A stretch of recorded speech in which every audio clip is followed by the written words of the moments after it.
검정 고무신 박영자.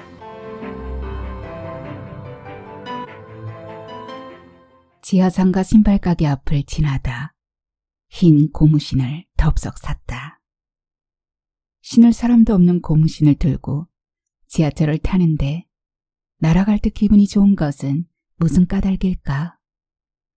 지금은 돈을 주고도 사기 어려운 그 옛날 고무신을 만난 반가움 때문이었을까? 내 생의 시작점이었던 유년의 추억이 너무도 생생하게 떠오른다. 달리는 지하철 안에서 검은 비닐봉지를 들여다보는 나는 타임머신을 타고 어린 시절로 가고 있었다. 엄마가 신발가게를 차린 것은 60년 전, 내가 초등학교 3학년이 되던 해였다. 외삼촌이 하는 서점을 인수하면 일도 쉽고 부담이 없건만 엄마는 굳이 신발가게를 차리겠다고 나섰다. 외할아버지와 외할머니는 여자가 할 만한 장사가 못 된다며 극구 반대했다. 엄마를 설득하려 친척들이 모였다. 신발가게는 첫째 자본이 많이 들고 여자는 체력이 달리며 사기를 당하기 쉽다는 등 어려운 점을 늘어놓았지만 사실은 신발가게는 품위가 없어 보이고 체면이 안 서는 일이라고 여긴 것이다. 엄마가 삭바느질을 하겠다고 나섰다면 반대할 사람은 없었으리라. 청진에서 객지 생활에 단단해진 엄마의 생각은 단호했다. 그러자 할머니는 처녀는 시집가기 전엔 말궁둥이 가죽으로 만든 뾰족구두를 신겠다고 속을 썩이더니 하필 그 힘든 신발 장사를 하겠다는 거냐? 하며 언성을 높였다. 할아버지도 주먹을 불끈 쥐고 언성을 높였다. 처녀 때도 고집불통이더니 지금도 그 모양이냐? 네 팔자 나쁜 것도 다 그놈의 성질머리 때문인 줄 알아?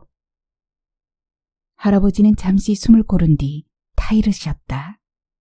네 동생이 하는 책방을 물려받으면 돈도 덜 들고 하던 장사니 너도 편할 텐데 왜 고생을 자처하겠다는 거냐? 신발이 귀해 사돈을 만나면 들고 가던 신발을 꿰어 신는 세상이니 말대로 잘 될 것 같기도 하다. 집신을 신던 사람이 모두 고무신을 신는다면 앞으로 내 딸이 돈방석에 앉을지 누가 아냐? 나는 할아버지의 말이 칭찬이 아니라는 것을 어렴풋이 알았지만 방에 있던 누구도 그 말에 반대하는 사람은 없었다. 가게 이름은 네 동생이 쓰던 금창이라는 이름을 그대로 쓰는 것이 좋겠다. 이 말만 남기고 할아버지는 도포 자락을 획 제치며 뒤도 돌아보지 않고 떠났다. 딸은 출가회인이라면서도 엄마를 걱정해주는 외할아버지는 시대의 변화를 탓하지 않는 분이셨다. 가진 돈 안에서 혼자 힘으로 시작하고 싶다는 말도 할아버지께 드리지 않았다. 엄마는 외할아버지의 말이라면 이유 없이 어깃장을 놓았다. 엄마의 예상이 적중해서 장사는 시작하자마자 물건이 없어 못 팔 지경이었다. 장날이 되면 더 바빠졌다. 모처럼 나온 농부들은 고무신 가게부터 들르고 휴일은 공직자들이 가족과 함께 신발 가게를 찾아왔다. 철이 들기 전 나의 후각은 엄마의 밥 짓는 냄새보다 고무신 냄새로 진화되었고 청각은 찾아오는 사람들의 발걸음 소리로 발달했다. 바다를 처음 보았을 때도 그 위에 떠있는 배가 흰 고무신을 닮았다는 생각이 먼저 들었다. 남의 집 대도를 보아도 신발 주인이 곧 외출할 것인지 아닌지 감지할 수 있었다. 그러나 엄마의 관점은 오직 신발은 우리를 먹여 살리는 도구일 뿐이었다. 가게 문을 들어서는 손님이 무슨 신발을 사려고 할 것인지, 면문이 맞을 거라든지, 어떤 모양이 잘 어울리는지를 첫눈에 알 수 있었다. 손님이 가게 문을 들어서서 신발에 시선을 두고 있으면 엄마의 시선은 벌써 손님의 손끝이 어느 것을 선택할 것인지 먼저 알았다. 손가락 끝이 신발을 가리키면 단번에 쑥 뽑아 두 짝을 탁탁 맞부딪히며 손님 앞에 내놓았다.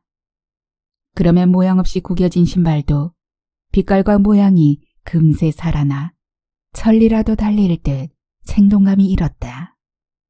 어느 날 엄마가 내 손을 잡고 길을 가다 이웃집 아저씨를 만났다.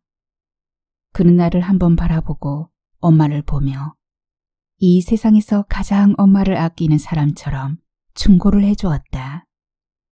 시집은 가지 않고 젊은 나이에 자식만 바라보고 수절할 거냐고. 지나가는 사람이 있건 없건 큰 소리로 말했다. 그와 헤어졌지만 엄마는 잡았던 내 손을 스르르 놓고 나를 저만치 앞세워 걷게 하였다. 얼마를 지나도 엄마가 오지 않아 돌아보면 엄마는 강둑에 서서 흐르는 강물을 하염없이 바라보고 있었다. 나는 엄마를 부르지 않고 혼자 집으로 왔다. 그런 엄마의 심정을 알아서였을까? 만들어서 파는 장사가 아니므로 장사는 생각했던 것처럼 그렇게 힘든 것은 아니었다. 친척들은 나이를 생각하라며 엄마를 설득했다. 아무리 여필 정보라 하지만 세상이 변했는데 삼종 지도까지 딸을 필요야 있느냐. 장사 그만두고 재혼을 하라고 권했다. 그때마다 엄마는 한마디로 입을 막았다. 정상적인 사람이라면 자식 가진 여자를 좋아할 리 없고 흠 있는 사람이라면 복잡한 사연이 있을 터이니 두 가정이 하나 되는 것은 서로 간에 못할 짓이다. 나의 희생으로 충분하니 앞으로 재혼 이야기는 꺼내지 말아 달라고 했다. 그러나 할머니가 오시면 엄마의 얼굴은 어두워졌다. 창호지를 발라놓은 국가꽃 무늬 손잡이 사이로 보이던 엄마의 모습은 고개를 숙이고 있었다. 내가 지금까지 보아온 엄마는 누구에게도 고개 숙인 적이 없었다. 소곤소곤 들리던 소리가 갑자기 강한 억양으로 문틈으로 새어나왔다. 네가 늙었을 때도 자식들이 지금 같을 줄 알아? 미닫이 문을 거칠게 닫고 할머니는 쟁걸음으로 떠났다. 그러면 나는 알 수 없는 불안감에 쌓여 그날 밤 오줌을 싸곤 했다. 마루에 나오면 푸른 하늘은 저만치 마당 밖에 덮여 있고 마루엔 하얀 달빛이 젖어 있었다. 하염없이 달을 바라보던 엄마의 모습은 유난히 작아 보였다. 불안에 떨고 있는 나를 알고 있었던 듯이 나무라지 않고 옷을 갈아입히며 뜬금없이 우리 딸 몇 살? 하고 물었다. 나는 내가 한 실수는 있고 엄마 품을 파고들며 혀 꼬부라진 소리로 내 나이에 열을 보태 대답했다. 22살. 달빛이 환하게 비친 엄마의 얼굴엔 장난기가 서려 있었다. 나는 까불거리며 엄마는 몇 살? 하면 엄마도 혀 짧은 소리로 12살 해주었다. 내가 밤마다 오줌을 싸며 불안했던 것은 없는 아버지가 보고 싶었던 것도 아니었고 아버지에 대한 그리움도 아니었다. 엄마가 우리를 버리면 어쩌나 하는 불안감 때문이었다. 그날 밤 나는 마음 놓고 깊은 잠에 빠져들었다. 장사에 활력이 붙자 엄마는 달라졌다. 엄마의 가슴 속에 또 다른 엄마가 한 사람 더 들어있는 것 같아 보였다. 한 푼이라도 더 받으려고 흥정을 하다 돌아서는 사람을 붙잡고 옥신각신할 때는 돈밖에 모르는 사람 같았고 모두가 잠든 밤엔 홀로 하염없이 달을 바라보며 소리 없이 울곤 했다. 그러나 아침이 되면 언제 그랬냐는 듯이 엄마는 활기 있게 가게 문을 열고 신발을 팔았다. 아버지를 사익감으로 선택한 할아버지의 결정은 책과도 무관하지 않았다. 엄마는 자신의 불행이 할아버지 때문이라고 하였다. 할아버지가 엄마의 의사는 묻지도 않고 책을 좋아한다는 이유만으로 사육감을 결정하였다는 것이다. 할아버지는 양반 집안이라면 집안에 책 읽는 소리가 들려야 한다며 책 읽는 소리가 새벽닭 울음처럼 들리기를 원했다. 그러나 엄마는 책을 읽으라고 하면 집을 나가겠다고 했다. 책을 끼고 다니는 젊은이가 할아버지 마음에 쏙 들었다고 했다. 엄마가 보고 싶어 심리길을 찾아왔다가 담장 너머로 엄마의 거동만 살피고 다시 심리길을 가는 선비 같은 총각이 할아버지에겐 더할 나위 없이 좋은 사익감이었다.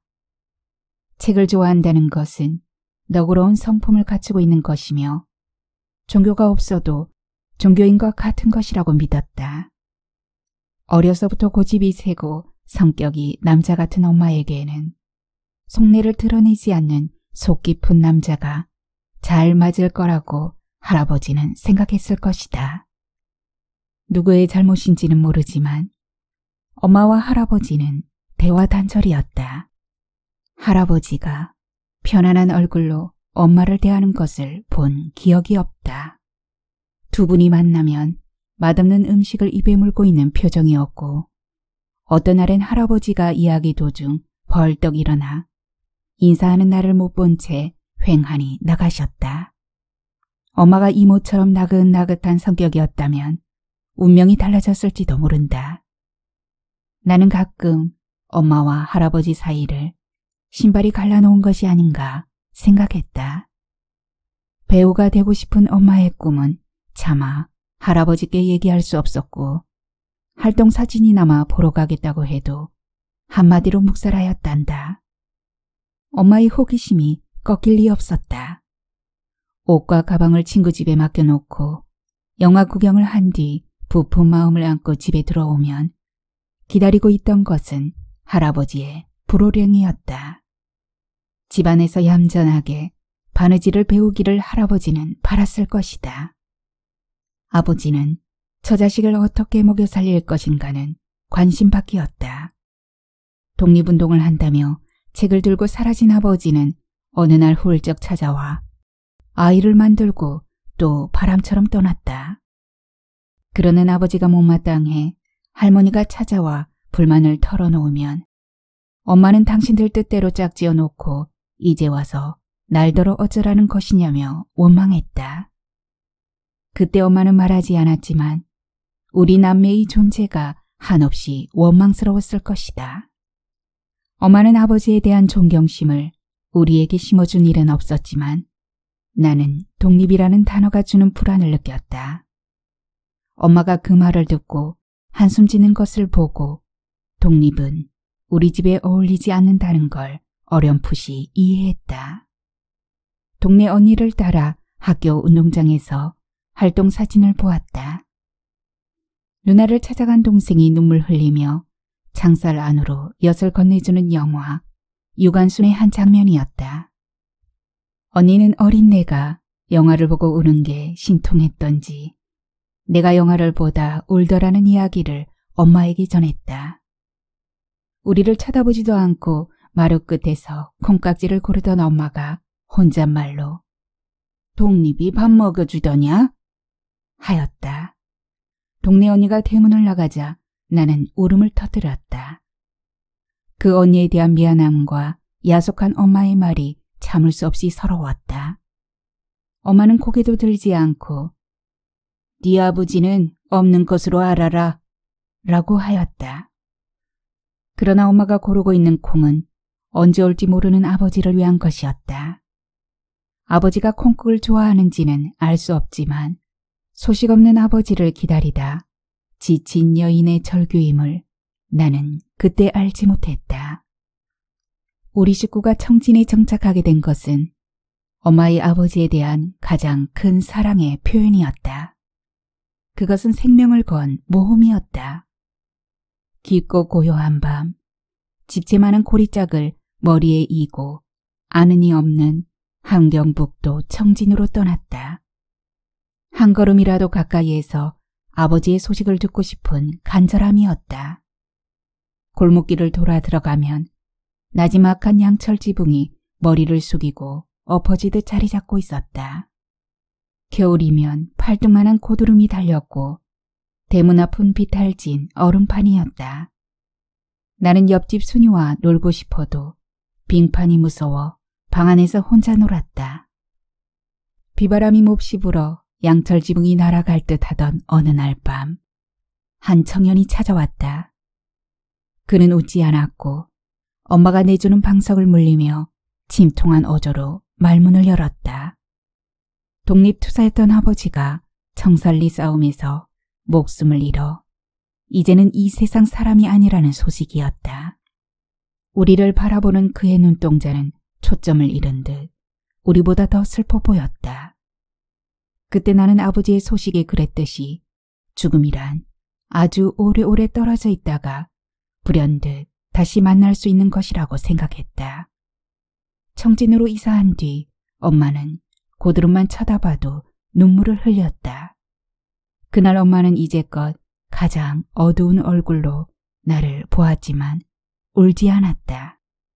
자식보다 독립이 우선이냐며 아버지를 미워했던 것은 이런 비보가 올 것을 대비해 자신의 힘으로 두 자식을 키울 마음의 준비를 한 것이 아니었을까. 어쩌면 독립이라는 두 글자는 엄마에게는 증오의 대상이었지만 아버지에 대한 그리움의 대상이기도 했었다. 만일 독립이 그토록 엄마에게 원망의 대상이었다면 엄마는 일본에 대한 적대감이 없어야 했다.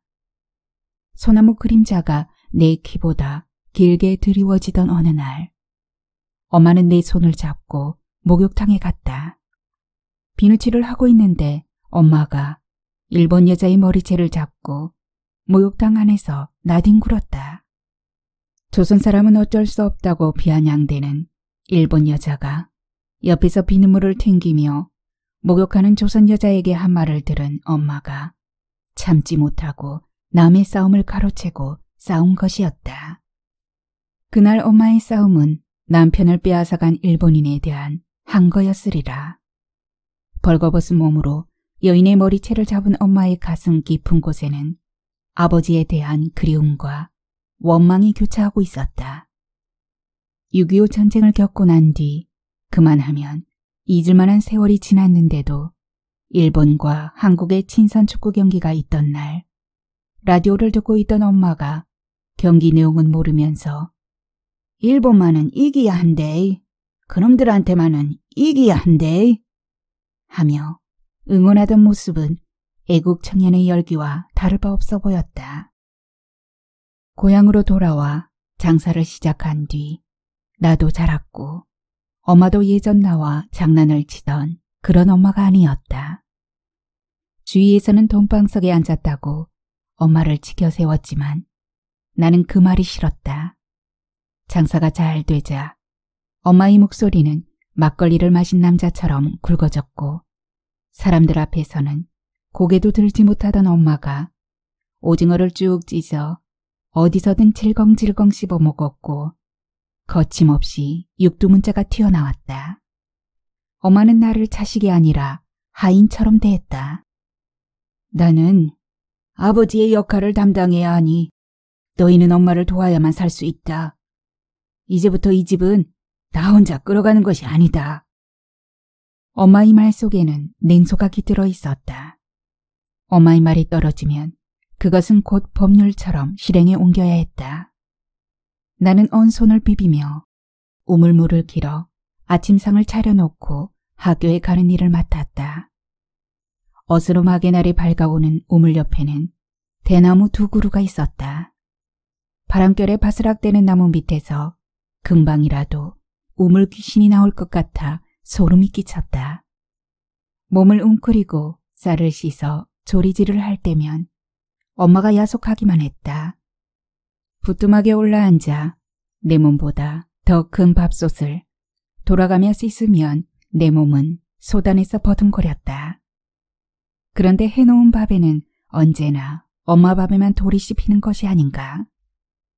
니는 살아나도 못 일고 밥을 하냐?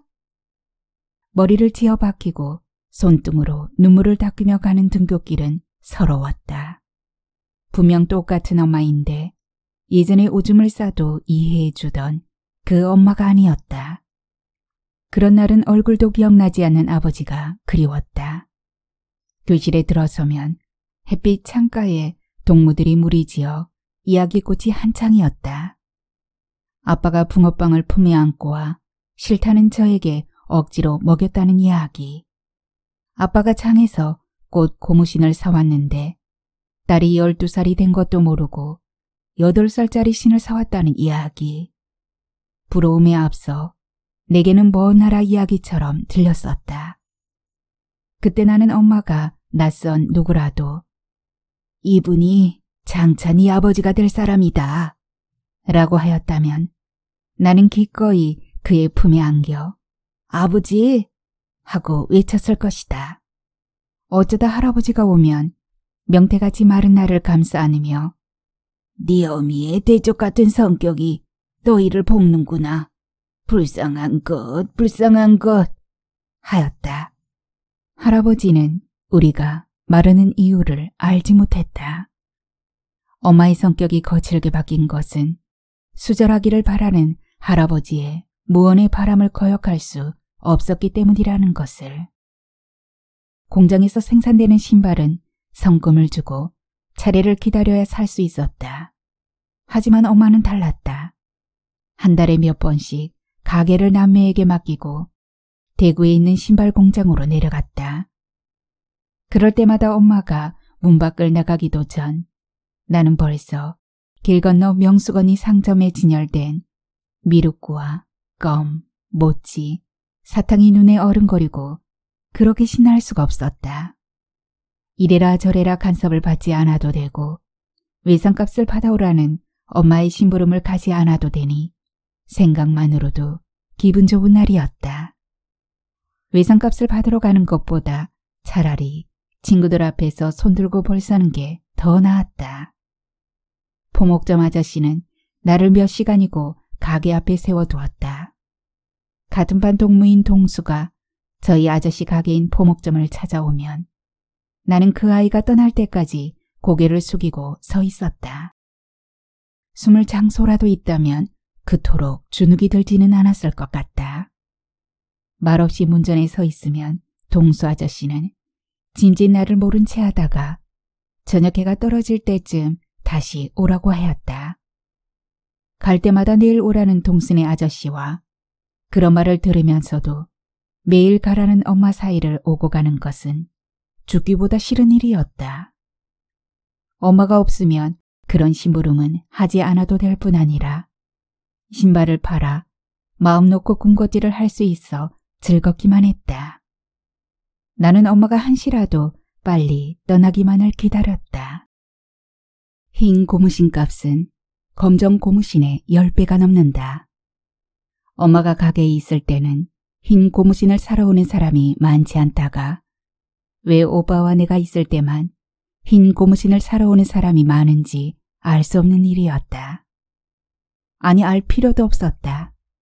흰 고무신이든 검정 고무신이든 사러 오는 사람이 주는 대로 받고 길 건너편 가게로 달려가 엄마가 사주지 않던 모든 것들을 다 사고도 돈이 남아 하루가 행복했다.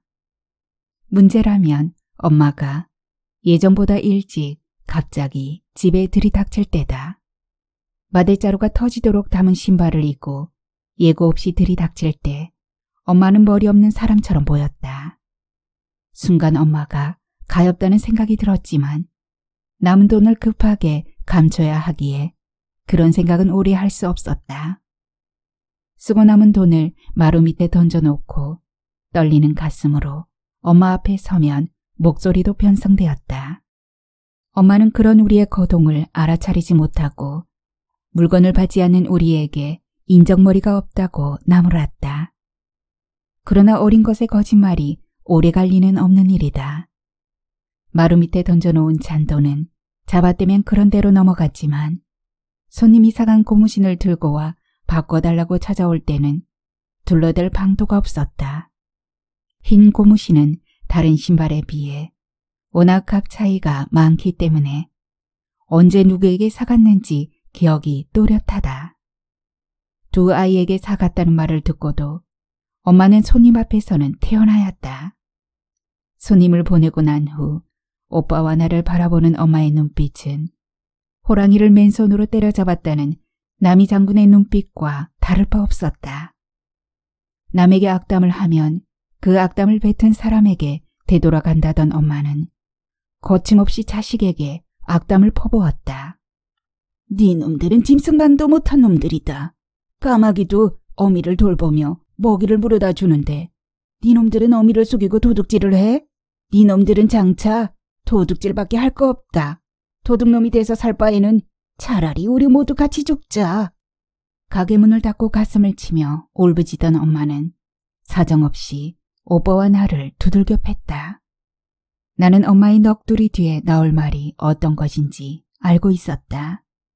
청산과부 운운하다가 어째 살고 아비 없이 키운 자식 남들에게 손가락질 받으면 살아 뭐할꼬 하며 방바닥을 치며 울 것이다.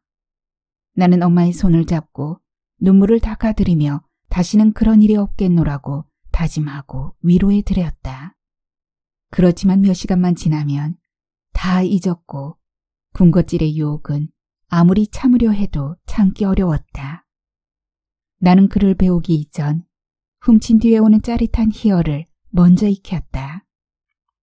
멍자리가 지워지기도 전에 다음에 훔칠 계획을 오빠와 세웠다.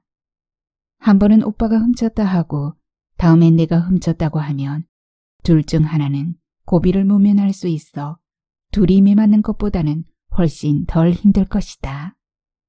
계획을 짜고 나면 주체할 수 없는 신바람에 팔짝팔짝 뛰다가 낮에 엄마가 가슴 치며 통곡하던 모습을 그대로 재현하며 깔깔거렸다. 고무신이 제일 잘 팔리는 날은 장날이다. 엄마는 눈을 뜨고 있어도 코를 베어가는 세상이니 훔쳐가는 사람이 있는지 잘 보라고 했다. 나는 키가 작아 그 임무를 수행하기엔 좋은 조건이었다. 소도막기 머리를 곱게 하고 꽃무늬 원피스를 입은 여자가 양산을 접으며 가게 안에 들어왔다. 먼저 온 손님들은 구경하고 흥정하고 신어보느라 가게 안은 발 들여놓을 틈이 없었다. 진열된 선반 앞에서 이것저것 만지던 그 여자는 잽싸게 흰 고무신 한 켤레를 반만 접은 양산 속으로 집어넣었다. 어린아이가 감시하리라고는 생각지도 않았을 것이다. 엄마의 손에 머리채를 잡힌 여자가 집 안으로 끌려 들어왔다. 마당비처럼 산발이 된 머리로 손이 발이 되도록 비는 여자의 모습은 가게 문을 들어설 때와는 너무 달랐다. 엄마 앞에서 무릎을 꿇고 용서를 구하는 모습은 비굴해 보였지만 엄마의 눈에서는 이상한 빛이 번뜩였다. 엄마는 그 여자를 부둥켜 안고 통곡했다. 은행을 털지 이년아. 어린 새끼하고 살려고 몸부림치는 내 것을 훔치고 싶더냐? 옷을 잘 입은 여자보다 검정 고무신을 신은 엄마의 모습이 더 아름답다는 막연한 깨달음 같은 뉘우침이 지나갔다. 내가 지금 하는 일이 죄라는 의식이 들면서 어린 나 자신이 불쌍하다고 여겨졌다. 훔치는 자였던 내가 감시자의 위치에 서서 양심이라는 마음 한 곳에 작은 반란이 눈을 뜨게 된 것이다. 나는 그날 엄마와 함께 울었다. 남들은 우리 집에 신이 가득하니 오죽이나 좋은 신을 신겠느냐고 했지만 그것은 빗나간 생각이었다. 엄마의 신발은 세 가지로 나뉜다. 흰 고무신은 외출할 때만 신는 장식용과 다를 바 없는 신이었고 집에서 신는 신은 손님이 버리고 간 신발이었다. 내 기억에서 지금도 잊히지 않는 검정 고무신은 김천에서 대구로 물건을 사러 갈 때 신은 신이었다. 그것도 코 없는 남자 신발이었다. 물건을 살 때 남자들에게 밀리면 신발부터 벗겨지기 때문이라고 했다. 나는 그때 엄마가 끊임없이 갈아 신어야 했던 검정 고무신은 내가 먹고 자라는 엄마의 살이라는 것을 의식하지 못했다. 어느 날 머뭇거리며 남자 한 사람이 가게 문을 들어섰다. 엄마와 시선이 마주치자 그 손님은 다시 나가려고 하였다. 나가는 사람을 불러 무슨 일이냐고 물었으나 그는 대답 대신 고개만 떨구고 있다가 말문을 열었다. 아내가 아들을 낳아 흰 고무신을 사주고 싶은데 돈이 모자라 벌어서 갚아주면 안 되겠냐는 것이었다. 턱없이 모자라는데도 엄마는 아무 말 하지 않고 그의 손에 흰 고무신을 들려주었다. 몇 번이고 고맙다며 고무신을 품에 안고 가게 문을 나가는 남자의 뒷모습을 엄마는 아득한 심연을 바라보듯 눈을 떼지 못했다. 남편에게서 받아보지 못한 사랑의 공허함이었을까? 아니면 부부가 함께 끌어가야 할 길고 긴 인생 여정을 혼자 가야 하는 서글픔 때문이었을까? 내 눈에 엄마가 천사처럼 아름답게 보인 적이 있었다. 전날부터 옥색무시 치마 저고리를 꺼내놓고 자루가 달린 다리미에 벌겋게 핀 숯불을 담아 치마 끝을 내게 마주 잡게 하고 정성껏 옷을 다렸다. 엄마의 첫사랑이었던 남자가 일본에서 온 날이었다. 옷을 입기 전 엄마는 버선부터 신었다. 터널 같은 버선 속으로 발을 집어넣고 버선목을 두 손으로 잡아당기면 발은 하늘을 향해 버둥댔다. 기를 쓰고 버선목을 잡아당겨도 발이 버선 끝에 닿지 않자 습자지에 발을 감싸고 요리조리 달래며 버선목을 당겼다. 오이시 같은 엄마의 버선발이 마루 위에 사뿐히 올라섰다. 나는 할머니가 일러준 대로 하루 전에 닦아놓은 흰 고무신을 엄마 앞에 내려놓았다. 엄마는 환하게 웃으며 말했다. 자야, 내가 이래봬도 처녀 시절의 말이다. 네 엄마 인기 좋았대. 동네 골목 벽에 수기가 아니면 나는 장가가지 않는다 라고 골목길에서부터 우리 집까지 써붙여 놓아서 할아버지가 몽둥이를 들고 지금 이 사람을 잡으러 다녔지. 대돌에 내려서는 엄마의 모습은 집채만한 보찜을 이고 이를 악물던 때와는 달랐다. 엄마는 지금이라도 우리를 버리고 마음만 먹는다면 남자들 눈에 매력적으로 비칠 거라는 생각을 했다. 하지만 그 후 한 번도 옥색 치마를 입은 엄마의 모습을 나는 보지 못했다. 엄마가 가게를 청산한 것은 전적으로 오빠와 나의 교육 문제 때문이었다. 어린 것이 매를 맞아도 손버릇을 고치지 않자 결심한 것이다. 어느 날 엄마는 오빠와 나를 앉혀놓고 말은 제주도에 보내고 사람은 서울로 보내라는 말이 있다. 내가 너희에게 가르친 것이라고는 어린 나이에 장사하는 것과 도둑질하는 것밖에 없으니 너희는 이제부터 공부를 시작해야 한다. 라고 했다. 나는 지금도 서울역에 처음 도착했을 때 황홀한 불빛에 고개도 들 수 없었던 두려웠던 기억을 잊지 못한다. 힘에 벅찬 짐을 식구마다 짊어지고 역 앞에서 어리둥절했지만 엄마는 기가 죽은 기색은 조금도 없이 서울 지리를 다 아는 사람처럼 큰 소리로 택시비를 깎았다. 택시가 도착한 곳은 관상대를 길 하나 사이에 둔 서대문 송월동이었다. 자식의 도벽을 막지 못한 엄마는 서울을 드나들며 집을 장만해 두었다. 마당이 넓어 단박에 계약하였다고 하였다. 내가 엄마 소원이 뭐냐고 물은 적이 있다. 그때 엄마는 아주 평화스러운 얼굴로 꿈꾸듯이 먼 곳을 바라보며 고추, 호박, 파, 마늘을 심을 수 있는 텃밭이 있는 집을 사서 학교에서 돌아오는 내 새끼들 상 차려놓고 기다리는 것이라고 하였다. 바로 그 집이 그랬다. 관상대를 끼고 아래로 서울고등학교가 내려다 보이는 언덕에 있는 작은 집이었다. 엄마가 그때 먼 곳을 향해 꿈을 얘기한 것은 꿈이 아니라 할아버지의 바람을 생각하고 있었던 것은 아니었을까. 할아버지는 당신의 딸이 가부가 되었다는 것을 수치로 여겼고 또한 그런 딸이 남자처럼 짐짝을 이고 장사를 한다는 것은 자존심이 허락지 않았을 것이다. 수절이라는 길을 가고자 한 엄마의 생각과 할아버지의 생각은 같았으나 엄마는 여자라고 해서 규방에서 일생을 살아가려 하지는 않았다.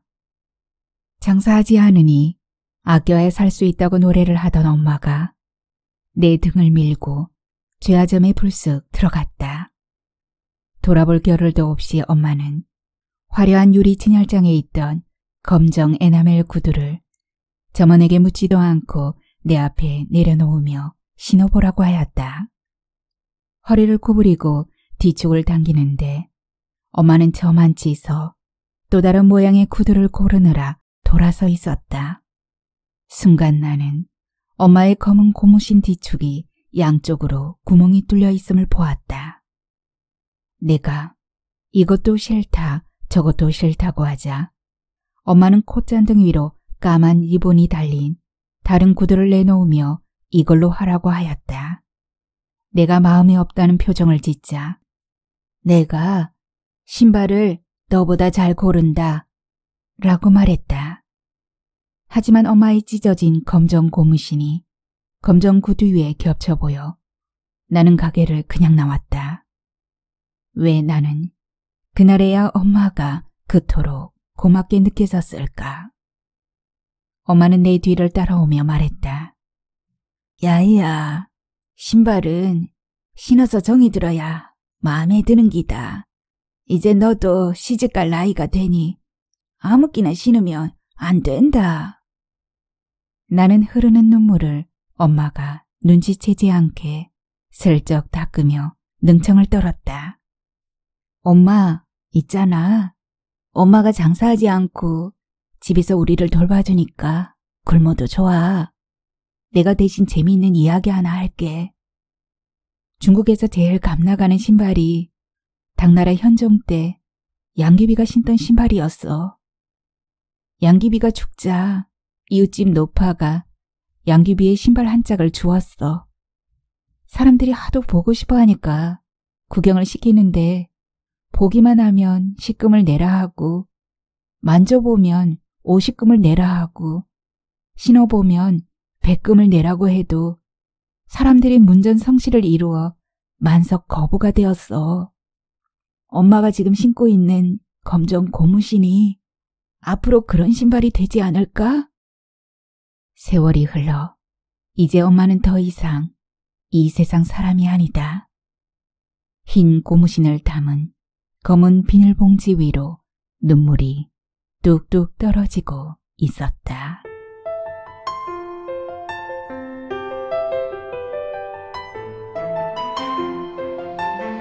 동백꽃집 최송미.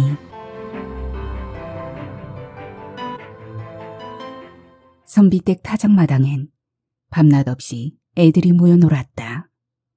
담장이 높은 집엔 선비 어른과 그의 어머니인 안채 할머니가 살았다.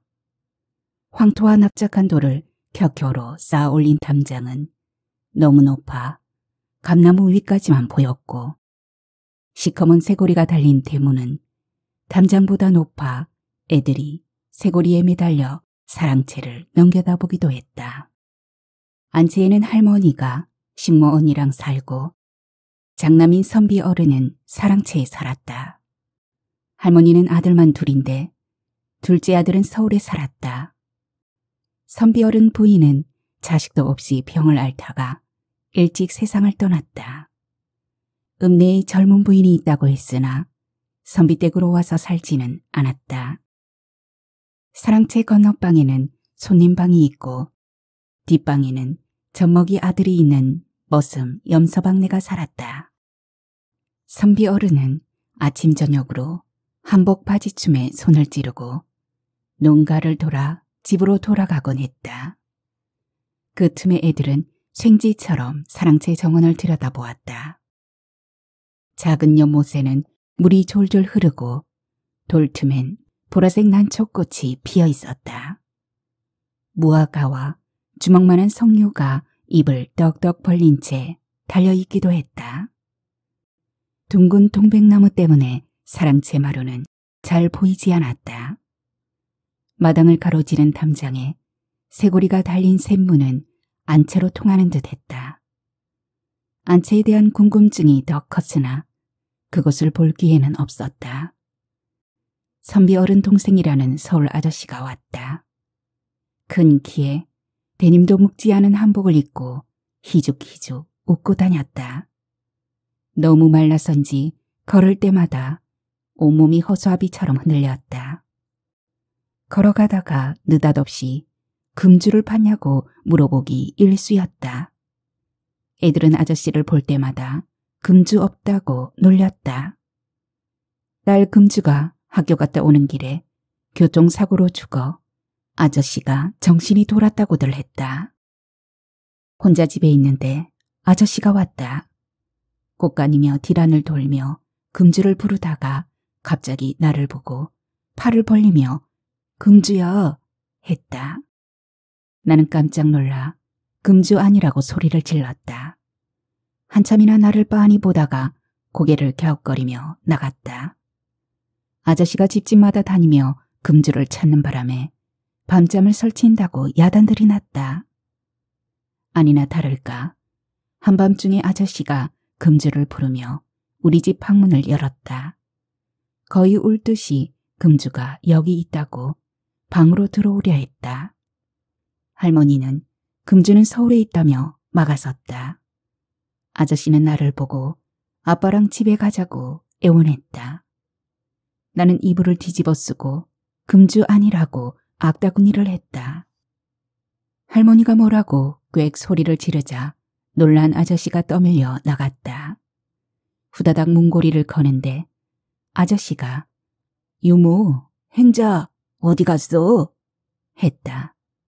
할머니가 쉿 하더니 두 사람의 발소리가 멀어졌다. 행자는 우리 엄마인데 왜 아저씨가 우리 엄마를 찾을까? 한참 만에 들어온 할머니는 등잔불을 꺼버리고 누웠다. 할머니, 그 아저씨가 왜 우리 엄마를 찾아? 할머니는 잠든 척 코를 골았다. 종일 타작마당에서 놀던 날 목가솜처럼 얼굴이 희고 눈썹이 까만 오빠가 선비댁으로 들어갔다. 머리칼은 짧고 오기형과 비슷한 교복을 입고 있었다.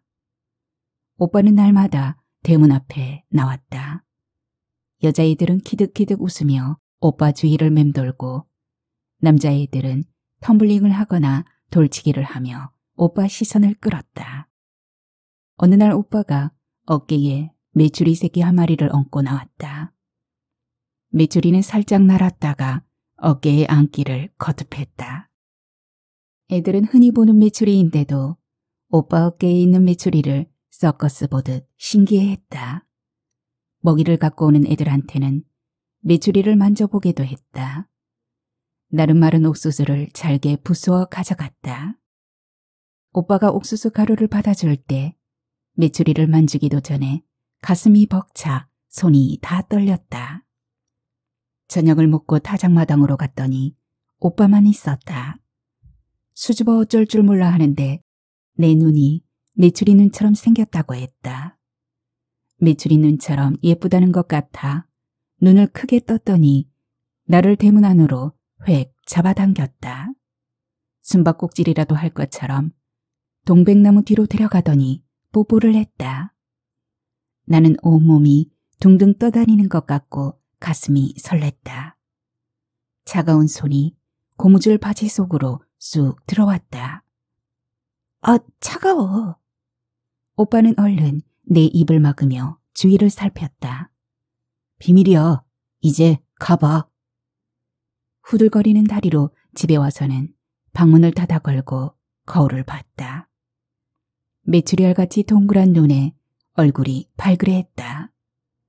가슴이 두근대고 베슬베슬 웃음이 나왔다. 거울을 100번도 더 봤다. 그래, 비밀이야. 죽을 때까지. 오빠 눈도 메추리 눈을 닮았어. 이제 메추리 오빠라고 부를 거야. 할머니가 실성을 했냐고 하는데도 웃음이 그치지 않았다. 다음 날 웃음을 감추느라 딴청을 부려가며 타작마당으로 갔다. 애들이 아침 일찍 오빠가 서울로 갔다고 했다. 아, 정말? 순식간에 제트기를 놓치고 연기만 보는 듯 마음이 허전했다. 풀이 죽은 채 거울만 들여다보며 메추리 오빠를 불렀다. 할머니는 무엇 때문에 시무룩하냐고 빈잔히 찾았다. 여름방학 때는 오겠지? 여름방학이 까마득해서 훌쩍거렸다. 선비댁 식모 언니가 시집을 가고 길려라는 여자애가 왔다. 키는 나와 비슷해도 나이는 2살은 위라고 했다. 눈이 찢어지고 얼음판에 미끄러질 듯한 말투에 제비꼬리처럼 뒤끝을 올렸다. 붉은 꽃무늬 원피스를 뽐내며 떼국에 절은 내 포플린 치마를 보고 코웃음을 쳤다. 누가 물어보지도 않았건만 식모가 아니라 친척 할머니를 돌보러 온 거란다. 길려는 우리더러 동백나무가 있는 정원까지 들어가 놀게 했다. 나는 메추리 오빠와 뽀뽀했던 순간을 떠올리며 동백나무 주위를 맴돌았다. 애들은 타작마당에서 놀 때와는 다르게 발소리를 죽여가며 집안을 살폈다. 정원엔 물이 졸졸 흐르고 바위 틈새엔 손이 베일 듯한 난초가 뻗쳐 있었다. 길려는 학교를 안 다녔는지 글을 읽지 못했다. 타작마당에서 방치기를 할 때면 애들이 일부러 누구 이름을 써놓은 방은 밟지 말라며 길려를 골렸다. 그런 날은 길려가 안채 할머니에게 왜 학교 안 보내주냐고 대들었다. 나는 길려에게 애들 이름만이라도 가르쳐 주려고 했으나 방치기를 안 하면 안 했지. 나한테 글자 배우는 짓은 하지 않겠단다. 대래 할머니들한테 들은 얘기로 매사에 아는 척을 하며 나더러 못하러 학교는 다니느냐고 핀잔을 주었다. 나는 길려보다 아는 것도 없으면서 학교를 왜 다녀야 하는지 의문스럽기도 했다. 선비 어른이 병이 나서 서울로 가고 금주를 찾던 아저씨도 갔다. 사랑방은 자물쇠가 채워졌으나 마루는 먼지가 뽀얗게 쌓이고 애들이 생쥐처럼 들락거리며 발자국을 찍었다. 염서방이 야단을 쳤지만 애들도 만만하게 봐선지 그의 말은 들은 척도 안 했다. 나는 우물가에 갔다가 정자에서 동네 아주머니들이 소곤대는 소리를 들었다. 쟤는 아직도 아버지가 누군지 모르지 아마? 모를 테지. 쟤네 아버지도 모른다잖아. 안들 이제 와서 어쩌겠어. 호적에 올려주지도 않을 텐데. 닮기도 했어. 그렇지? 시도둑질은 못한다고 하잖아. 괜히 경치를 들먹거리지 말자고. 몇 년 전에 제 엄마가 왔을 때 온 동네가 오금을 졸였잖아. 그랬지. 근데 제 엄마는 일본에서 뭐 할까? 반하지 뭐. 얼굴이 반반하니까 그걸로 먹고 살겠지. 요즘 그런 여자가 어디 한둘인가? 쟤도 얼굴이 반반한 게 팔자가 보통은 넘겠소. 아주머니들은 내 눈치가 보이는지 서둘러 정자를 떠났다. 나는 양철 통물을 철철 흘리며 집으로 왔다. 할머니, 나는 아버지가 누구야? 그게 무슨 소리냐? 아주머니들이 나더러 아버지가 누군지도 모를 거라고 했어. 여편네들이 그랬단 말이냐? 나도 얼굴이 반반해서 팔자가 보통이 넘을 거래. 이 여편네들이 애 앞에서 뭔 입방아를 찧었단 말이고. 할머니는 흑바람을 일으키며 아주머니들을 찾아 나섰다. 마침 수철이 아주머니가 기가 펄펄한 할머니와 마주쳤다. 자넨가? 할머니는 못쓰게하는 수철이 아주머니를 다그쳤다. 여편네들이 애 앞에서 뭔 소리를 짓거렸는가? 아휴, 별말 안 했어요.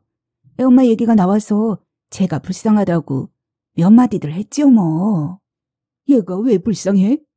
말이야 바른 말이지. 여느 애들하고는 다르잖아요. 아버지도 없는 데다 엄마도 자라오지 않고. 어디서 터진 입이라고 함부로 짓거려? 악에 바친 할머니가 수철이 아주머니 머리채를 잡아챘다.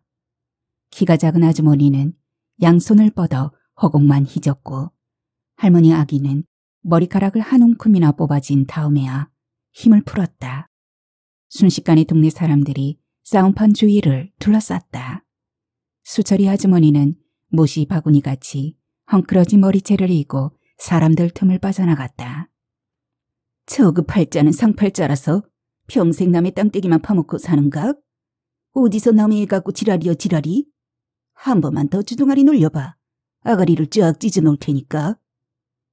가시도 진말을 쏟아낸 할머니가 내 손을 잡아 끌어 집으로 향했다.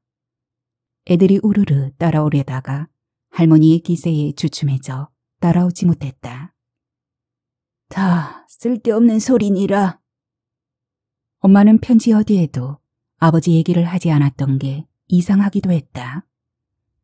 한 번도 본 적 없는 아버지를 잃은 것만 같아 슬픔이 꾸역꾸역 몰려왔다. 그날로 애들은 내 눈치를 보고 길려는 동네 아주머니들보다 더 나를 몰아세웠다. 원래 예쁜 것들이 팔자가 세대. 할머니들이 그랬어. 내가 팔자가 세 보여? 야, 너나 나나 엄마 아버지하고 같이 못 사니까 팔자가 센 거지.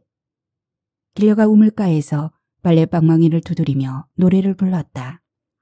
엄마 구름, 애기 구름 정답게 가는데 아빠는 어디 갔나? 어디서 살고 있나? 아, 우리는 외로운 형제, 길 잃은 기러기. 눈물이 흘렀다. 엄마, 아버지랑 같이 살지 않는 게 이토록 슬픈 일일까? 엄마는 아버지와 일본에 살아서 자주 오지 못한다고 했다. 내가 초등학교 입학할 때 와서 빨간 코트를 입혀주고 간 뒤로 오지 않았다. 설 추석 때나 내 생일에 학용품과 편지만 보내오곤 했다. 일제히 연필 깎이는 애들의 부러움을 사기에 충분했다. 언제나 할머니는 편지를 품에 놓고 우기네 아버지한테로 갔다. 내가 읽어드리겠다고 해도 들은 척을 안 했다. 편지를 전해 듣고 온 할머니는 한숨이 한자나 길어지며 콧물을 훔쳤다. 할머니 몰래 엄마의 편지를 전부 읽어보았다. 엄마는 잘 있으니 염려하지 말고 할머니는 아프지 말고 나는 공부 열심히 하라는 얘기뿐이건만 편지를 읽을 때마다 할머니가 콧물을 훔치듯 나도 목이 메었다. 온다는 편지도 없이 엄마가 왔다. 골목을 끼고 도는 엄마의 머리 옆에 머리기름을 바른 웬 남자가 보였다. 나를 부르는 엄마 품으로 달려들었다. 내가 예전같이 엄마 품에 폭 안기지 않는다는 사실에 놀라 몸을 떼어 보았다. 엄마 배가 불룩했다. 엄마를 부축하는 남자는 나를 보고 아는 척을 했지만 아버지는 아닌 것 같았다. 그 남자에게 엄마를 빼앗긴 것 같아 화가 치밀고 눈물이 났다. 방으로 들어와 숟가락으로 문고리를 채웠다. 당황한 엄마가 방문을 두드렸으나 열어주지 않았다. 할머니가 집 안으로 들어서며 소란스러워졌다. 엄마가 남자를 소개하자 남자는 서툰 말로 할머니께 인사를 했다. 엄마가 내 얘기를 하는 것 같은데 할머니는 배고프면 나올 거라며 그냥 두란다. 나는 정말 배가 고팠으나 저녁밥을 굶기로 하고 버텼다. 동생도 싫고 저런 아버지는 더 싫어. 나만의 엄마가 아닌 것이 억울하고 슬프고 외로웠다. 배가 고파 슬그머니 나왔더니 엄마의 눈가가 불그레했다. 남자가 내 머리를 쓰다듬어 주었지만 심하게 도리질을 했다. 날마다 남자는 일부러 할머니를 따라다니고 나는 엄마하고만 지냈다. 물도 길어오고 오일장에도 갔다. 길려와 비슷한 꽃무늬 원피스도 사주었다. 엄마와 행복하게 지내는 순간에도 불안한 그림자처럼 따라다녔다. 엄마는 또 떠나버리겠지. 아침부터 엄마와 남자가 떠날 채비를 했다. 엄마는 곧 데리러 온다고 나와 손가락을 걸었다. 고지 언제야? 할머니는 한숨을 쉬고 눈물을 찍어냈다. 애 학교 간 후에나 가지. 남자가 엄마 등을 쌓아누며 골목을 빠져나가니 엄마의 냄새마저 사라졌다. 나는 할머니의 욕지거리에도 학교에 가지 않고 방 안에만 처박혀 있다가 길려에게로 갔다. 길려는 내 원피스를 보자마자 입을 삐죽거렸다. 네 엄마랑 그 남자 갔어? 뭐라고 불렀어? 부르지 않았어. 잘했어. 지가 어떻게 네 아버지가 돼? 나도 싫어. 길려는 그 와중에도 내 눈치를 봐가며 자기 원피스가 꽃무늬도 크고 주름이 많아 훨씬 좋은 거란다. 우리 엄마는 그 남자가 놈팡이라 좋은 원피스를 사주지 못했을 거라고. 놈팡이라 안 했어. 야, 척 보면 몰라? 길려는 별것도 다 안다. 엄마는 어쩌다가 그런 놈팡이와 같이 왔을까. 구두를 통시에 쳐넣어버릴걸. 그 남자를 골려주지 못한 것에 화가 더 났다. 나를 데려가도 절대로 아버지라 부르지 않을 거야. 너를 데려간대? 응. 야, 다 거짓말이야. 네 엄마 돈 뜯어먹으려고 붙어있는 거야. 모르긴 해도 나보다 더 구박받는 집에 식모로 보내버릴걸? 길려는 왜 오늘 같은 날도 나를 괴롭힐까? 엄마가 떠난 것만큼 외롭고 슬퍼져서 집으로 왔다. 할머니 품에서 잠들 때까지 울었다. 세상이 온통 슬픈 날이었다. 길려는 시키는 일을 제대로 하지 않아 안채 할머니한테 야단을 맞았다. 할머니는 긴 담뱃대로 대청을 두드리며 야단을 치고 길려는 우물의 두레박을 텀벙대며 이 집에서 나가버릴 거라고 어깃장을 부렸다. 나더러 같이 도망가자고 꼬드겼으나 싫다고 했다. 평생 이 총구석에서 썩다가 죽으란다. 길려가 안채 할머니 폐물주머니를 훔쳐 도망을 갔다고 소문이 났다. 오일장에서 건달들과 만났다느니 다방 여자를 따라갔다느니 나는 믿기지가 않아 안채 우물가까지 들어가 봤으나 길려는 보이지 않았다. 가끔 내 속을 뒤집어 써도 친구 같았는데 다 생각이 있다더니 결국 폐물주머니였을까. 금주를 찾아다니던 아저씨가 죽었다며 흰 두루마기 입은 사람들이 타작마당을 가득 메웠다. 선비댁 담장 안에선 곡소리가 끊이지 않았다. 곡소리 틈틈이 아버지를 애타게 부르는 남자 목소리가 들렸다. 매출이 오빠면 가엾어서 어떡해? 미끄럼을 타고 놀던 무덤 아래쪽에 뻘건 흙을 둘러쓴 무덤이 생겼다. 애들은 금방 묻은 시체는 썩지 않아 귀신이 힘이 세다고 입을 모았다. 해질녘에 보이는 무덤은 금방이라도 귀신이 흙무덤을 밀쳐내고 나을 것만 같았다. 아저씨 무덤이 생긴 후로 애들은 그곳에 가는 걸 꺼렸다. 흰 두루마기를 입은 남자가 대문간에 있었다. 나를 보고 흠칫하더니 대문을 닫고 들어가 버렸다. 분명 매출이 오빠 같은데 어찌 나를 모른 척할까? 비밀을 잊었을까? 오빠 눈도 매출의 눈을 닮았다고 말해주고 싶은데. 할머니 코 고는 소리가 커질 때쯤 다시 타작마당으로 갔다. 대문은 잠겨있고 틈새로 보이는 사랑채에서 불빛이 새어나왔다. 두런두런 얘기 소리에 귀를 기울였지만 매출이 오빠 목소리는 찾아낼 수가 없었다. 밤늦도록 타작마당을 서성인 탓에 늦잠을 잤다. 버스 정류장에 있는 사람들 소리에 늦잠을 저주하며 공 튀듯이 튀어나갔다. 매출이 오빠도 정류장에 서 있었다. 양복 입은 오빠는 멀리서 봐도 멋져 보였다. 큰 소리로 불러보고 싶었으나 어젯밤 아는 척도 않던 오빠를 부를 용기가 나지 않았다. 집 안으로 들어와 담장 밑에 물통을 엎어놓고 올라섰다. 아랫동네에서 흙먼지를 일으키며 버스가 올라오고 있었다. 매출이 오빠가 나를 보고 있는 것만 같아 양손을 번쩍 들어 흔들었다. 버스가 정류장에 다다를 때 오빠가 한쪽 손을 들어 보였다. 나는 번개를 맞은 듯이 매출이 오빠를 불렀으나 버스가 쓱 들어와 버렸다. 버스가 떠나고 정류장엔 아무도 없었다. 달이 훌르덩 떨어질 듯 크고 밝은 날 밤이었다. 한밤중에 할머니가 내게 막걸리 주전자를 들리고 선비댁 무덤들이 있는 곳으로 갔다. 밝은 달 때문이었는지 내 발걸음 소리에도 놀라며 오소소 몸을 떨었다. 망주석 틈에 사는 박쥐들이 내 머리 위를 날아다녔다. 할머니는 하필 금방이라도 귀신이 나올 것 같은 아저씨 무덤 앞에 나를 세웠다. 서둘러 마른 명태며 곶감과 대추를 상석에 펼쳐놓았다.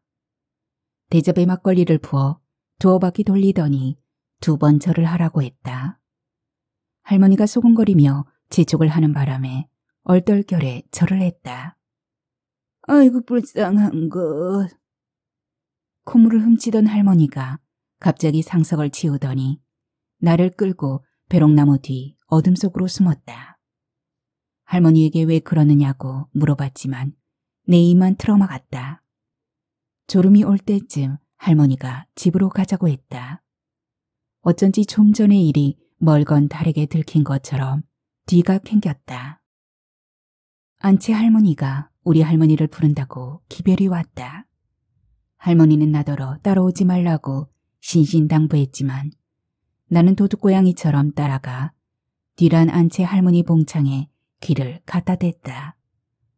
안채 할머니가 긴 담뱃대로 노재떨이를 땡땡 치는 소리가 들렸다. 어머니, 어젯밤에 무슨 짓을 했는가? 지 살아생전에 그렇게라도 해야 눈을 감을 것 같았구먼요. 이 동네에서 쫓겨나고 싶은가? 다시는 그런 일 없을 거구먼요. 할머니가 웅얼웅얼 울음 섞인 말을 몇 마디 더 했다. 주둥아리 닥쳐, 요망한 것들 같으니.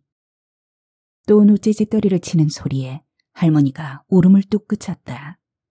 나는 너무 놀라 말똥구리처럼 구르며 집으로 왔다. 안채 할머니의 긴 담뱃대가 내 정수리를 치는 것 같아 이불을 뒤집어 썼다. 동네 쌈 닦아둔 할머니가 걷지도 못하는 안채 할머니에게 왜 그토록 야단을 맞을까? 울기까지 하다니. 바느질 하느라 늦었다며 아무 일도 없었던 듯 할머니가 들어왔다. 자는 척하는 내 등을 툭툭 치며 눈물 머금은 코를 팽 풀었다.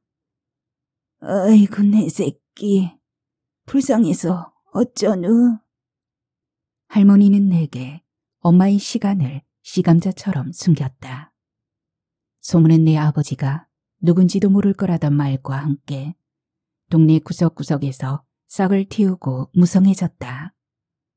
할머니가 동네 아주머니들의 주둥아리를 다 찢어놓을 듯해도 숨겨진 엄마의 시간들은 내 뒤통수를 치며 따라다녔다. 안채 할머니의 노재떨이로도 할머니의 악다구니에도 숨겨지지 않는 소문들이었다. 안채 할머니는 배부른 염서방댁이 수발을 든다고 했으나 우리 할머니가 더 자주 가는 것 같았다. 대문은 거의 열려 있어 사랑채 헛간은 동네 애들의 놀이터가 되었다. 겨울이 되자 선비 어른 방에는 염서방네 세 식구가 들어가 살았다. 아기를 낳아야 한다며 따뜻한 방으로 옮겼다고 했다. 안채 할머니는 왜 긴 담뱃대로 대청을 두들기지 않는지 집에 권세 부릴 식구가 없으니 염서방네가 선비 어른 방에 들어가 사는 것을 말릴 수도 없었을 거란다. 염서방 자네도 이제 선비 어른이 되었는가? 염서방은 동네 사람들의 놀림에 쑥스러운 듯 머리를 긁었다. 애들은 염선비라고 놀려대고 염서방 댁은 보란듯이 사랑채 마루에서 불룩한 배를 두루두루 햇볕에 쬐며 해벌러지게 웃곤 했다. 할머니는 안채 어르신이 노망짓을 하는 것 같다며 혀를 차곤 하더니 대문에 꼬등이 걸렸다. 그리 정갈하더니만 염서방네가 들어갔을 때는 당신 똥에 엎드려져 있더라잖아. 길려 고년이라도 있었으면 그리 숭하게 죽었겠냐? 어휴. 동네 할머니들은 자신들의 죽음인 양 혀를 차며 눈물을 흘렸다. 사람들이 흰 두루마기를 입고 타작마당으로 몰려들자 나는 또 가슴이 설렜다. 버스길이 닳도록 내다보고 타작마당을 가봐도 메추리 오빠가 보이지 않아 허전하기만 했다. 꽃상녀가 들어오고 온 동네가 북적이더니 아저씨 무덤 위쪽에 안채 할머니 무덤이 생겼다. 이제 우리 할머니를 호통칠 사람이 없어졌는데 왜 내가 슬플까? 나도 모르게 안채 할머니를 좋아했던 것 같았다. 쪽진 머리에 한복 치맛자락 끝으로 버선발을 보이며 대청에 앉은 모습이 너무도 고왔다. 테마루엔 항상 꽃신이 놓여 있었다. 고운 꽃신에 발 한번 살짝 넣어보고 싶었다. 노째더리를 두들기며 우리 할머니를 야단친 후로는 무섭기만 했지만 우기 할아버지는 나를 볼 때마다 헛기침을 했다. 수다를 떨던 아주머니들도 애들도 내가 다가가면 말을 멈췄다. 길려가 간 뒤로 나는 누구와도 친구가 되지 못했다. 할머니는 누구든 걸리기만 하면 아가리를 쫙 찢어놓겠다는 듯이 날씨 탓을 하고 동네 개들을 발로 차며 욕을 하고 다녔다. 할머니도 나도 소문에 관한 얘기는 한마디도 하지 않았다. 왠지 모를 두려움에 할머니만 졸졸 따라다녔다. 저녁을 먹은 뒤 할머니가 이것저것을 챙겨 선비댁 사랑방으로 들어갔다. 타작마당에선 애들이 낄낄거리며 대문을 들락거렸다. 염서방댁이 둘째를 낳는 중이었다. 쇠를 긁듯 앓는 소리에 다들 소름 끼쳐 하면서도 동백나무 주위를 맴돌았다. 정원물은 말랐으나 동백나무는 잎사귀가 보이지 않을 정도로 꽃을 피워 꽃섬을 이루었다. 염서방땡의 쇠 긁는 소리가 점점 거칠 때 동백꽃이 투두둑 떨어졌다. 꽃잎을 주워 앞섭해 담는데 돼지 멱다는 소리가 났다. 동백꽃을 쏟을 뻔했다. 애들도 놀라 쏜살같이 흩어졌다. 염서방댁이 죽었을까? 아가가 자지러지게 울었다. 고년 앵간이도 컸구나. 그러니 어메가 저래 죽어나지. 할머니는 혀차는 소리를 뒤로하고 집으로 왔다. 감나무에 걸린 달 아래서 동백꽃송이를 쏟았다. 봉긋한 것들만 골라 흙에 심었다. 할머니가 만든 종이꽃처럼 예뻤다. 눈물은 왜 나려는지 밤하늘을 봤다. 배가 불룩한 달이 눈물을 그렁그렁 달았다. 울음이 터지더니 어깨까지 흔들리며 소리가 커졌다. 살인문을 들어서던 할머니가 후다닥 달려왔다. 왜 이러는 거요, 이것이? 울음이 그치지 않았다. 소문에 설마 하면서도 슬픔이 깊었던 것 같았다. 내 등을 쳐대던 할머니가 팔자 타령을 하며 엄마 얘기를 했다. 내 죽고 네 어매가 오거든 서울 아저씨 무덤을 가르쳐 주거라. 소문의 실체가 늘 궁금했으나 할머니가 꺼낸 한마디만으로 가슴이 철렁했다. 할머니는 이런 날을 기다렸다는 듯이 탄식과 원망을 섞어가며 엄마의 과거를 끄집어냈다. 서방님 수발을 들라 했더니 덜컥 너를 가져지 않았겠냐. 머리 좋기로 소문난 아저씨가 고시에 계속 낙방을 하자 처자식을 두고 고향집에 내려와 공부하는 중이었단다. 안채 어른이 알았으니 가만히 있었겠냐. 17 어린 엄마를 뱀골 팔푼이한테로 보내버리고 할머니도 지금 사는 집으로 쫓겨났단다. 아저씨는 엄마를 찾아 우리 집을 들락거리다가 안채 할머니 보료령에 서울로 쫓겨가고 말았다고. 내가 태어난 줄은 꿈에도 모른 채. 팔푼이 주제에 지시 아닌 것은 알았는지 밤낮으로 때렸다는구나. 만삭인 배를 끌어안고 온몸에 멍투성이가 되어 도망쳐 왔더구나. 안채 할머니는 엄마가 집에 온 걸 알고 밤낮 없이 할머니를 불러들여 노재떨이를 두드렸다. 엄마가 몸을 풀기만 하면 어디로든 내보내야 한다고. 할머니가 매번 무릎을 꿇고 빌어 겨우 갓난애는 두고 엄마만 어디든 보내기로 했다. 엄마는 절대로 동네 출입을 해서는 안 된다는 다짐을 받고서 산후조리도 못한 엄마를 박물 장수에게 딸려 보내며 젖먹이와의 생이별마저 숨을 죽여야 했다. 금주를 찾던 아저씨가 내 아버지였다니. 날 보러 올 수도 없었던 불쌍한 우리 엄마. 소문을 숨기느라 동네 쌈딱이 된 할머니. 그토록 좋아했던 메추리 오빠를 어떻게 내 오빠로 받아들일까? 이복남매의 부끄러운 비밀을 어떡할까? 나는 소문보다 더한 사실에 몸소리가 쳐졌다. 눈을 감고도 웅얼웅얼 마른 울음을 우는 할머니를 눕혀드리고 마당으로 나왔다. 달이 밝아 흙에 핀 동백꽃이 더 붉었다. 시들기도 전에 떨어져 버린 꽃은 엄마를 닮은 것 같았다. 손으로 꽃을 잘 다독였다. 아무리 선비댁이라도 동백꽃만은 권세를 부리지 않겠지?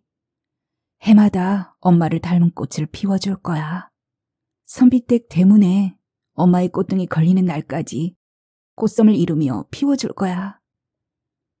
나는 아버지 무덤이 있는 곳을 향해 머리를 숙였다.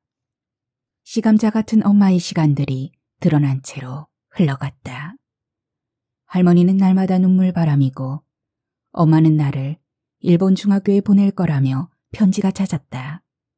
할머니를 어떻게 혼자 두고 가냐고. 중학교 안 가도 된다고 고집을 부려도 눈물을 찍어내는 할머니마저 가야 한단다. 다행히 엄마의 계획은 쉽게 이루어지지 않았다. 그 남자와 헤어지고 혼자서 아이를 키우며 사는 일이 쉽지가 않은 듯했다. 읍내 중학교를 버스 통학을 하며 2년을 다녔다. 버스가 하루 2번밖에 없는 터라 새벽 첫 차를 타고 학교를 갔다가 막차를 타고 왔다. 힘에 부쳤는지 많이 야위고 코피도 자주 쏟았다. 그 바람에 엄마의 계획이 앞당겨져 며칠 후면 엄마가 있는 일본으로 가야 한다. 당신 걱정은 하지 말라던 할머니가 짐짓 정수산을 바라보며 혀를 찼다. 마지막 인사라도 하고 가라는 뜻이리라. 엄마 편지를 주머니에 넣고 사리문을 나섰다. 햇살 드는 마당가에서 눈만 굴리던 늙은 월이도 따라 나섰다. 돌담 골목이 오늘따라 길다. 삐쭉 나온 돌에 그어놓은 해 그림자 표시가 희미해졌다. 어릴 적 아침 해 그림자에 금을 그어 학교 갈 시간을 짐작했던 흔적이다. 맞은편 우기네 집 양철 대문은 지는 해를 받아 신식 티를 내며 반짝댄다. 야트막한 돌담을 따라 안동네로 들어가는 길. 아들 부부가 도시로 떠나고 혼자 사는 언년이 할머니의 초가 지붕이 내려앉을 듯 낡아 빈집처럼 적막하다. 우리 집과 언년이 할머니 집 사이에는 우기네 밭이 있다. 우리 집은 외딴 집인 셈이다. 집과 집이 붙어 있어야 무섭지 않은데 우기네 밭은 밤만 되면 언제나 무서웠다. 밤늦게 타작마당이나 정수산 무덤가에서 놀다 올 때면 우기네 밭 깼다니 시커먼 사람으로 보여 얼마나 무섭던지. 살인문에 손이 닿기도 전에 자지러지듯 할머니를 부르곤 했다. 선비댁 타작마당에서 잠시 서성였다. 손등이 튼 꼬마 녀석들이 돌치기에 여념이 없다. 어린 시절 지만큼이나 많은 시간을 보낸 곳이다. 선비댁 대문은 여전히 높으나 담장은 기울어진 가세를 보여주듯 군데군데 황토가 떨어져 나갔다. 열린 쪽문으로 염서방네 계집애가 떼국에 절은 소매에 코를 훔치며 나온다. 아이 뒤로 보이는 동백나무는 꽃이 드문드문 피었다. 꽃섬을 이룰 때를 다시 볼 수 있을까? 월이를 데리고 정수산으로 올라갔다. 선비댁 조상들의 무덤이 있는 곳이다. 겨울 햇살이 조급증을 내듯 산마루를 넘어가고 서리를 뻗쳤던 흙더미가 발밑에서 부서진다. 어릴 적 미끄럼을 타고 놀던 무덤은 더욱 낮아졌다. 안채 할머니 무덤엔 마른 잔디가 부스스하다. 지나치려다가 걸음을 멈췄다. 나는 눈을 똑바로 뜨고 무덤을 쳐다봤다. 당신의 권세에 짓눌려 살 수밖에 없었던 할머니와 엄마의 한 맺힌 인생에 대해, 아버지인 줄도 모르고 살아야 했던 내 인생에 대해 따지고 싶었다. 우리 엄마한테 왜 그랬어요? 이제 와서 죽은 할머니가 노칫더리를 두들기겠나? 망주석이 달려들어 나를 때릴까? 소문들이 내 귀에 들릴 때마다 달려가서 물어보고 싶었던 말을 쏟아냈다. 어린 엄마를 가난뱅이 팔푼이한테 보내버리니 비밀이 숨겨지던가요? 아버지를 보고도 내 아버지인 줄도 모르고 산 저는요. 지금도 신분이 핏줄보다 중하다고 노칫더리를 두들기시겠어요? 오기의 눈물이 주르르 흘렀다. 지금 제가 어디로 가는지 똑똑히 보세요. 워리를 부르며 아저씨 무덤으로 성큼성큼 내려갔다. 예전의 붉은 흙도 늙었는지 마른 잔디가 수북하다. 상석 앞에 섰다. 무슨 말부터 해야 할까? 안채 할머니의 불효령 속에 숨겨진 엄마와 아버지. 내가 금주와 닮았냐고 물을까? 금주 오빠가 내 오빠이기도 하다고 할까? 엄마의 편지를 상석에 놓았다. 배롱나무에 걸린 겨울바람이 편지를 들썩였다. 돌멩이로 모서리를 눌렀다. 제가 안채 할머니의 노칫더리에 숨겨진 아저씨의 딸입니다. 이제 일본에 있는 엄마한테로 갑니다. 아저씨가 찾던 행자, 내 엄마한테로. 누군가가 다가왔다. 뜻밖의 메주리 오빠였다. 어젯밤에 할머니가 선비댁 제사라며 다녀오더니 오빠가 왔던 모양이었다. 이봐, 남의 묘소에서 뭐해? 아, 그냥... 너 그때 걔 맞지? 오빠다. 네, 이복 오빠. 아버지의 아들. 진실을 알릴 때가 온 걸까? 오빠는 아직도 할머니보다 신분이 높아 함부로 대한다는데 이 사실을 어떻게 받아들일까? 중학생인가? 예쁜데? 이가에 알 수 없는 웃음을 흘린다. 다급하게 오빠를 불렀다. 오빠? 너 설마 그때 일로? 낄낄거리던 오빠가 얼굴을 바짝 갖다대며 음흉하게 속삭였다. 그럼 오빠 노릇 제대로 해야겠네. 뭐라고 말할 새도 없이 입술을 훔치며 무덤 뒤로 몰았다. 워리가 낑낑대자 발로 걷어찼다. 그 틈에 달아나려 했지만 소나기에 잡히고 말았다. 어깨를 움츠리며 감췄던 가슴을 움켜쥐고 나무 등걸처럼 나를 덮쳤다. 워리가 달려들며 지저댔다. 멀리서 할머니가 동네가 떠나가도록 나를 불렀다. 멈칫하던 오빠가 피식 웃고 일어섰다. 옷을 추스르고 상석 앞으로 나오자마자 할머니가 구르듯이 달려왔다. 왜 워리가 짖은 거냐? 모르겠어요. 누구 오지 않았더냐? 할머니가 주위를 살피며 불안해한다. 이런 일을 예견이라도 했을까? 아무 말도 못하고 고개만 저었다. 절은 했냐? 지금 하려고요.